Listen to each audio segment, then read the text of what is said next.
This is May 1st, 2018, Gatorcast. I apologize to the small loyal following that I have that it's taken me this long to get another video out. I'm working on several things and I'm still trying to figure out the pacing of how this works and what I need to do. And so I apologize and thank you for your patience. Today's cast, I want to talk about this recent video that was put out yesterday by Jim Sterling, why we need a middle shelf games, the Jimquisition. First, let me just say, if you are not familiar with Jim Sterling, and I think most of the people who listen to me probably do, but if you don't, Jim Sterling is a YouTube commentator, opinion head, who has a background in game journalism, has become a strong personality on YouTube. Some would say he has a niche following. I think in his own words, he would say he's not mainstream. But he is a very, very powerful voice in gaming, and he has been doing videos for quite some time. And I fell in love with his work, with his commentocracy videos, where he kind of dresses up like an aristocrat, and he's kind of making fun of the elitist gatekeeping opinions that you tend to run into in gaming. People saying how you should play a game, and I encourage you to check it out. I'm going to link his channel and his Patreon because I think he is one of the most important voices in gaming on YouTube right now. And this is, in my own opinion, he's very polarizing, and I don't agree with everything he says, but I will say this about Jim Sterling, and in the great words of Kanye West, I like the way Jim Sterling thinks. Not all jokes besides, I just thought that'd be funny, but all joke besides, I really think he has a very important voice, and I want to talk about his video, why we need middle shelf games. He makes and I encourage you to watch that. If you're really interested in this topic, I would stop listening to this, go watch that, then come back and listen to what I'm going to say here. But anyways, he makes the argument that the current marketplace is squeezing out those middle shelf games, and he defines middle shelf games. He uses the example of the PlayStation 2 and its massive catalog. And if you don't know, PlayStation 2 was arguably, statistically, was one of the most successful consoles ever, and it had a huge plethora of games to its catalog, thousands, and it was kind of almost like a renaissance, so to speak, of like game development and gaming. Everyone was making games for the system, and there was a lot of these middle tier games, and he mentioned several examples and why they're important, and I agree with this overall message. And it's an important conversation to be having, especially now where I think the gaming budgets continue to balloon, continue to get larger. You have things like gaming services and all these different taglines of different ways to market games to us. One of the points he makes is like, right now we see the real innovation in AAA gaming is like how to monetize games in new innovative ways, instead of actually thinking of innovative ways to make better games. Instead, they're thinking of better ways to monetize their games, and there's so much truth in that. But I do have some criticism of his video, and that is where I feel like the game market consists of several factors. It obviously consists of the companies that make the games. Then there's us, the consumers who buy and play the games, and then there's the people who have opinions that influence the culture of games, and that would be Jim Sterling and all the different media outlets and all the different YouTube personalities that have a solid following that actually influence the conversation around games. And I think there's some culpability in all three parts of those factors in the market. Obviously the corporatism. I'm for capitalism, but for corporatism is a different thing, and I think that Jim Sterling really attacks that, and was one of the things that he's constantly championing against. And I agree with him. Like, you see some of these companies, they make decisions that are just obviously the number one primary focus is to make money, which is, there's nothing wrong with that. But when it gets to the point where you aren't actually putting out the highest quality product, take Star Wars Battlefront 2 and a whole loot box debacle, you can see where it actually affects the product. And so there needs to be a balance. But anyways, I digress. My point is that I think the reason we're not seeing as many middle shelf games is because when a company does make a middle shelf game, unlike back in the era where PlayStation 2 existed, the social media sphere has changed so much that I think some of the criticism needs to fall on the critics and the people who analyze games. Because when you make, if you're a developer right now and you're working on a middle shelf game that Jim Sterling defines, you're in a very scary position because you probably don't have a good marketing budget, and you probably don't have a very robust, development team. You're probably either close to being an indie studio or you're like somewhere in that middle space. And so you're making a game that you're obviously putting a lot of time in, because these are not games that can be made in a week or a month. Some of these games have real development cycles. And then you're putting your game out into a world where anyone and everyone can basically talk about your game, good or bad. And the problem with that is that when you have this massive move of information, if the mob or the herd decides that your game is bad, even if it's not true, that can completely destroy your momentum in the marketplace. Now, some people will say, well, the solution is just make a good game. But like, how many good games out there completely get trashed on YouTube or on Twitter or Facebook or whatever, and they're in fact actually not bad games? The one game I will say that makes me think of this paradox is Sea of Thieves. This is a game that's very polarizing, and then someone say, well, if you're saying, well, that's not a middle shelf game, I would challenge you here on this. I would say Sea of Thieves is a game that is made for the middle shelf market. Now, granted, it was marketed with some heavy dollars from Microsoft, but this is a game that has an absolute disconnect in the discourse of opinions. There are people who absolutely hate this game, and then there's people who absolutely love this game. But if you go on YouTube, the trend and what's vogue about talking about this game is how bad it is.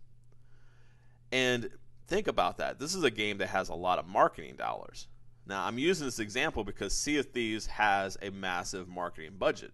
Now pretend or think about the hypothetical game company that makes a game like Sea of Thieves that doesn't have the marketing budget and tries to put their game out and gets the same vitriol and toxicity that Sea of Thieves gets. That game can't survive in the current marketplace.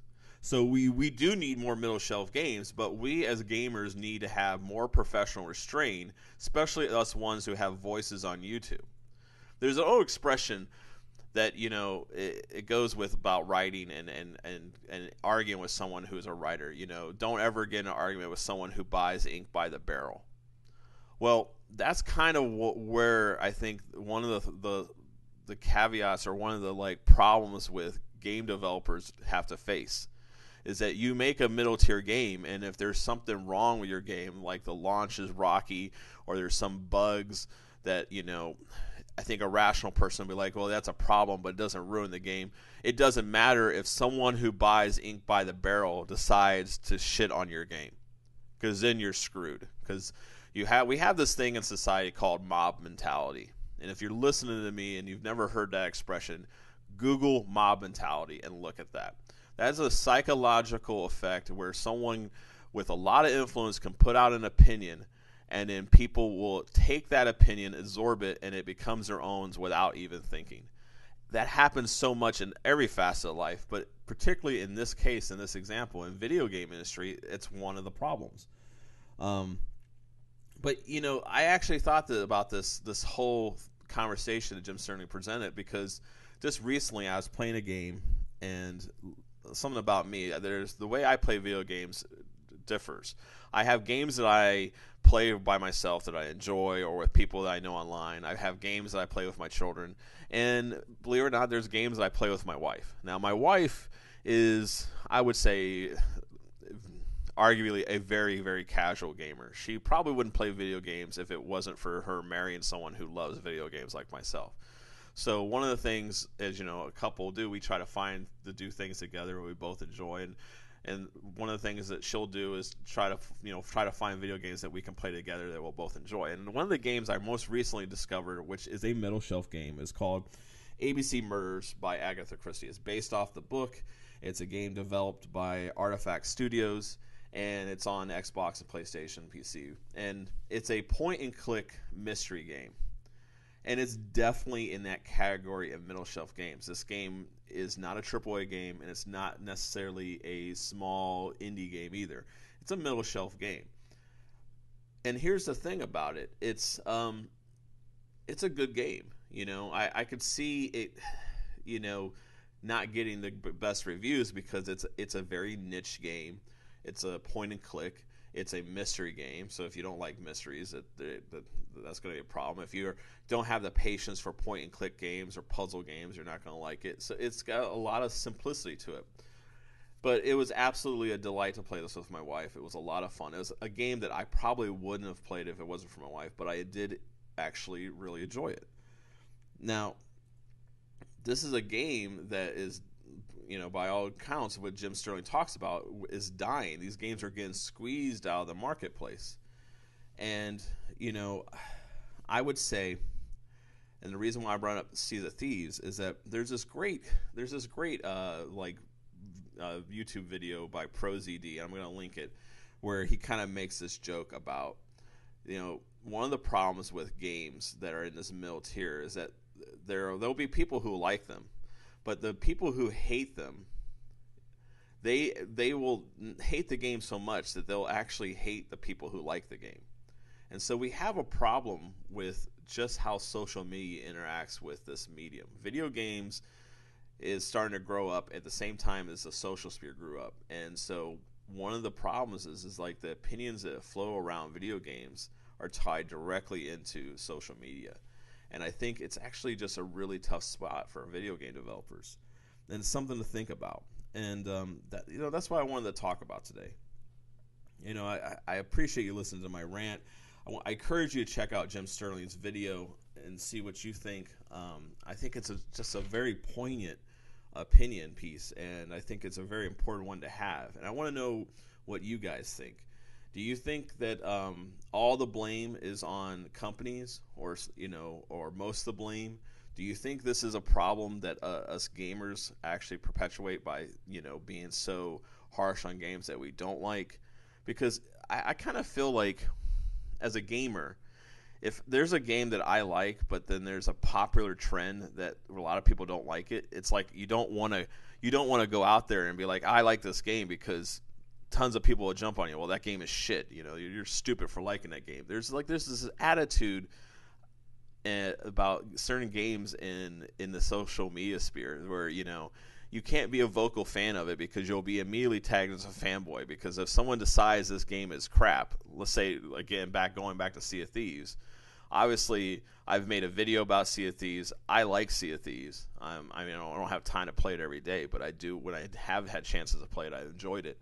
But I've noticed that, like, in certain circles, saying that you enjoy Sea of Thieves or you think it's a sound game, you absolutely get blasted. You put on blast. You're immediately a fanboy. There's no way you should be able to like that game. You're just brainwashed. And I think it works both ways. Like, if you're one of these people who, the way you look at a game is if you don't like it, then you have to go out and attack everyone who does, you're part of the problem, because that's mob mentality. You shouldn't be preoccupied by the fact that someone might like something that you don't, and that's part of this problem. It's the market space has a lot of factors that are hurting the game industry, and it's not just corporate greed. Corporate greed is a big piece of it, but I also think we need to be critical of the criticism, because criticism in video games right now, I think, is not in a good space. And I definitely think the social media sphere does not help. I want to know what you think. What do you think about what I just said there? Do you think I'm completely off base? Do you completely agree with Jim Sterling? I I almost pretty much 100% agree with his point in the video. I'm just trying to augment it. But I want to know what you think, because I think this is a good conversation to have. And as gamers, I think we should be always exploring like how we can improve the gaming market space, especially if this is a hobby that you're passionate about and enjoy as much as I do. Thank you for listening. I really appreciate you, especially all you new listeners that have come on board. I appreciate you taking the time to send me emails, comments, all those things. I really appreciate it. And if you have any ideas for future conversations, please let me know down in the comments. I love to talk about games, argue about games. So thank you for your time, and have a great week.